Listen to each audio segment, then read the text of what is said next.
After recording last week's edition of this video, some pretty huge Doctor Who news broke. Longtime showrunner Stephen Moffat, who had been the man in charge of the show since 2010, will be leaving the TARDIS behind. The only new episode of Doctor Who this year will be a Christmas special, and Moffat's final 12-episode season of the show will air in 2017.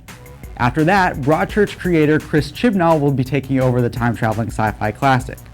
By pure coincidence, I had a phone interview with former Doctor Who lead actor Matt Smith immediately after the news broke. It was so fresh, in fact, that Smith hadn't heard it himself. He told me that he would be sad to see Moffat leave, and that he was, quote, a great friend, one of the greatest writers on the planet, and he's done wonders for Doctor Who. Moffat is also responsible for the popular BBC series Sherlock, but you know what would make that show better? If Sherlock Holmes was a Pokemon. The internet went a bit crazy this week over the trailer for Great Detective Pikachu, The Birth of a New Duo, which debuts on the Nintendo 3DS in Japan next week. There's a lot about it to take in, like the fact that Pikachu is wearing a stylish hat and using a magnifying glass, but the thing that's blowing the most minds is the fact that he's incredibly chatty, and not with the cute, repetitive voice we've come to expect, but with a surprisingly deep voice.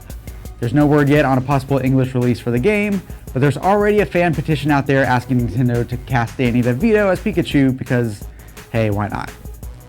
While we're on the subject of video games, EA has announced that they're going to be skipping the Electronic Entertainment Expo this year. Sort of. They're still going to be in the Los Angeles area around the time of E3, and they're still going to do something resembling a press conference.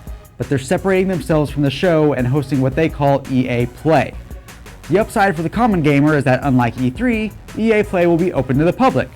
Granted, it will only have EA games in it, but still, it's a chance to play some major releases before most other people. That's it for this week, but check out guidelive.com/geek for a bunch more stuff. I'll see you next time.